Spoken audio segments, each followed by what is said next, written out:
Hello दोस्तों, कैसे हैं आप सब। उम्मीद करती हूँ अच्छे होंगे। कहानी अच्छी लगे तो लाइक शेयर सब्सक्राइब करना ना भूलें। एक गांव में निर्मला नाम की एक औरत रहती थी। निर्मला की एक बेटी थी जिसका नाम काजल था और उसके पति के गुजर जाने के बाद घर की सारी जिम्मेदारी उसके सर पर आ गई थी। वो दूसरों के घर में काम करके अपनी बेटी का पेट पालती थी। एक दिन काजल अपने स्कूल से आ रही होती है। निर्मला, क्या हुआ बेटी, तो इतनी जल्दी स्कूल से कैसे आ गई? तेरी तबीयत तो ठीक है ना? काजल, माँ मुझे स्कूल से निकाल दिया है। आपने 3 महीनों से मेरी स्कूल की फीस नहीं दी। टीचर ने कहा है जब तक फीस नहीं लाओगे स्कूल मत आना। निर्मला, मेरी बच्ची मुझे माफ़ कर दे, मेरी वजह से तेरा स्कूल भी छूट गया। काजल, नहीं माँ, इसमें आपकी क्या गलती है? आपसे जितना हो पाता है आप करती हो। निर्मला, मैं मालकिन से उधार लेकर तेरी फीस जल्दी भर दूंगी। ठीक है ना काजल, अब ये सब छोड़ो, चलो ना खाना खाते हैं। निर्मला जाती है और काजल के लिए खाना लेकर आती है। काजल, क्या हुआ माँ, आपका खाना कहाँ है? निर्मला, अरे वो मुझे भूख लगी थी ना तो मैंने पहले ही खा लिया था, तू अब खा ले। काजल समझ जाती है कि उसकी माँ ने खाना नहीं खाया है। जितना खाना था वो उसे दे दिया।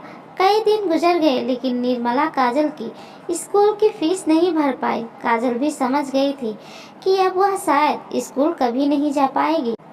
एक दिन काजल, माँ तुम काम पर चली जाती हो, मैं यहाँ अकेले रहती हूँ, मैं भी आपके साथ चलूँ?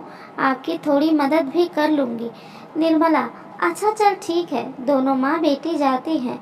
उन दोनों को देखकर अनीता, जिसके यहाँ निर्मला काम करती थी, कहती है, अरे निर्मला, ये कौन है? निर्मला, मालकिन मेरी बेटी है। काजल, अनीता, तो तुम इसे यहाँ क्यों लाई हो? निर्मला, मालकिन वो अकेली थी, ये इसलिए आ गई मेरे साथ। अनीता, अच्छा अच्छा कोई बात नहीं, चलो जल्दी से काम पर लग जा। निर्मला काम करने लग जाती है और काजल वहाँ पड़ी एक बुक उठा लेती है और पढ़ने लग जाती है। इतने में अनीता वहाँ आ जाती है और कहती है, अनीता, अरे रे, ये क्या कर रही है तू? अनीता, निर्मला, अरे ओ निर्मला, कहाँ है निर्मला जी? मालकिन कहिए। अनीता, निर्मला अपनी बेटी को देख पढ़ रही है, इसे घर के काम सिखा, वही इसके काम आएगा, ये पढ़ाई लिखाई नहीं। काजल, मालकिन आप ऐसा क्यों कह रही हैं? मैं पढ़ना चाहती हूँ।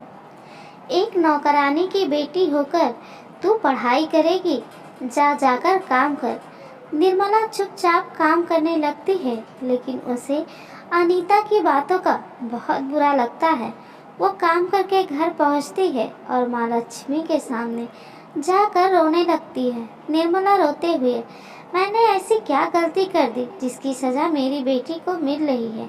मैंने अपने पूरे जीवन में कभी किसी के साथ कुछ गलत नहीं किया, किसी के साथ कोई छल नहीं किया, फिर भी मैं अपनी बेटी को अच्छे से पढ़ा नहीं पा रही हूँ, उसे ढंग से 2 वक्त का खाना नहीं दे पा रही।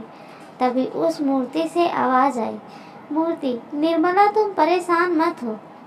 मनुष्य को जीवन में अनेक कठिनाइयों का सामना करना पड़ता है, लेकिन आज तुम्हारी सारी परेशानियों का अंत हो जाएगा। तभी एक बहुत तेज रोशनी में एक जादुई अंगूठी सामने आ जाती है। निर्मला, माँ मैं इस अंगूठी का क्या करूँगी? मूर्ति, ये कोई साधारण अंगूठी नहीं है, ये जादुई अंगूठी है। इस अंगूठी से जो चीज़ तुम चाहोगी वो तुरंत मिल जाएगी।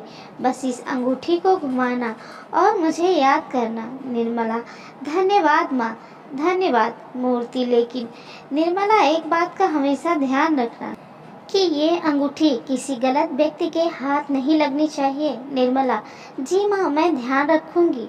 माँ, निर्मला वो अंगूठी पाकर बहुत खुश थी। निर्मला, यहाँ अभी कोई नहीं है, चलो इस अंगूठी की परीक्षा लेती हूँ। निर्मला अंगूठी को घुमाती है और माँ लक्ष्मी का ध्यान करते हुए अच्छे खाने की कामना करती है। वैसे एक ही टेबल पर लजीज खाना आ जाता है। वो और उसकी बेटी पेट भर कर खाना खाते हैं और चैन की नींद सो जाते हैं। एक दिन काजल, माँ आप इस अंगूठी की मदद से मेरी फीस भर दो ना। निर्मला, हाँ मेरी बच्ची, मैं अभी इस अंगूठी की मदद से तुम्हारी फीस का इंतजाम करती हूँ। निर्मला फिर माँ लक्ष्मी का ध्यान करती है, अंगूठी को घुमाती है और पैसों की कामना करती है। उसे पैसे मिल जाते हैं। वो उन पैसों से काजल की फीस भर देती है। उस अंगूठी की मदद से निर्मला ने वो सब हासिल कर लिया जो उसे चाहिए था। इसके साथ ही उसने अपने लिए बहुत सारी गाय खरीदी, जिनका दूध निकाल कर वो बेचने लगी। थोड़े ही दिन में निर्मला की गरीबी दूर हो गई और वो अमीर हो गई। उस अंगूठी की मदद से वो निर्धन लोगों की मदद करने लगे। लेकिन गांव के कई लोगों को ये बात खटकने लगी और लोग आपस में बात करने लगे। उसके पड़ोस में रहने वाली औरतें भी उससे जलने लगी। पड़ोस में रहने वाली दो औरतें बात करते हुए, पहली औरत, अरे जीजी, इस निर्मला के पास ना जाने इतना धन कहाँ से आ गया। कल तक तो इसके पास खाने को नहीं था और अब देखो सब है। दूसरी औरत, हाँ निशा तू सही कह रही है, कुछ तो बात है, हमें इसका पता लगाना होगा। पहली औरत, हाँ जीजी सही कह रही हो आप। दोनों देवरानी और जेठानी मिलकर निर्मला के घर की निगरानी करने लगी और एक दिन उन्होंने निर्मला को उस अंगूठी का इस्तेमाल करते देखा। फिर क्या था, एक दिन निशा ने मौका पाकर उस अंगूठी को चुरा लिया। अगले दिन निशा अपनी जेठानी के पास आई। निशा, यह देखो जीजी मेरे पास क्या है। निशा की जेठानी, अरे निशा यह तो वही एक अंगूठी है जिसकी वजह से निर्मला इतनी अमीर हो गई है। निशा, हाँ जीजी यह वही अंगूठी है। निशा की जेठानी, लाला मुझे दे। निशा, आपको क्यों दूँ, इसे चुरा कर तो मैं लाई हूँ ना। निशा की जेठानी, लेकिन बड़ी तो मैं हूँ ना, इस घर में जो चीज़ आती है वह सबसे पहले मुझे दी जाती है। इस बात को लेकर दोनों में लड़ाई हो जाती है और मारपीट हो जाती है। लड़ते लड़ते दोनों को काफ़ी चोटें आ जाती हैं, जिसकी वजह से वो बेहोश हो जाती है। इधर निर्मला को अंगूठी नहीं मिल रही थी, जिसकी वजह से वो काफ़ी परेशान थी। वह घर के आसपास अंगूठी ढूंढना शुरू कर देती है। तभी उसकी नज़र बेहोश पड़ी निशा पर जाती है। जब निर्मला निशा के पास जाती है तो उसे नज़र आता है कि निशा के साथ साथ उसकी जेठानी भी बेहोश पड़ी हुई है और निशा के हाथ में वही अंगूठी है। निर्मला अंगूठी को पाने के चक्कर में यह जेठानी देवरानी आपस में लड़ रहे हैं। ऐसे तो बहुत से लोग इस अंगूठी को पाने के चक्कर में लड़ाई कर सकते हैं।